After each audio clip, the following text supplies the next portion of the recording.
అన్న హాయ్ అన్న, అందరికీ నమస్కారం. నేను మీ యుగంధర్ మాట్లాడుతున్నాను. ఈరోజు నేను 2 లాటరీ అయితే తీస్తున్నాను. లాటరీ సెట్టల్లా செட்டு வேண்டாம். 3 ಕೈ വന്നിട്ടുണ്ട്. 3 അടുത്തല്ലോ. പൈസ കൊടുത്താ മൂന്നെണ്ണം നാലെടുത്താലും അയാളെ ചീത്തൊന്നും പറയില്ല. പൈസ കൊടുത്താൽ ഇത് മൊത്തം ഒരേ നമ്പർ അല്ലേ? എടുത്തവരൊന്നും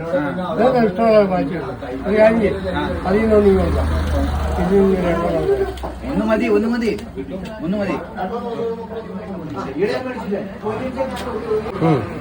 ఈ రోజు నేను లాటరీ తీస్తున్నాను. లాటరీ ఒక ట్రిక్ అయితే నేను చూపిస్తాను. నెంబర్ ఉంది కానీ చేయటం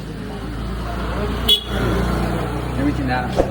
ఈరోజు లాటరీ రిజల్ట్ అయితే ఈరోజు సాయంత్రం 3 గంటలకి రిజల్ట్. దీని ఒక రిజల్ట్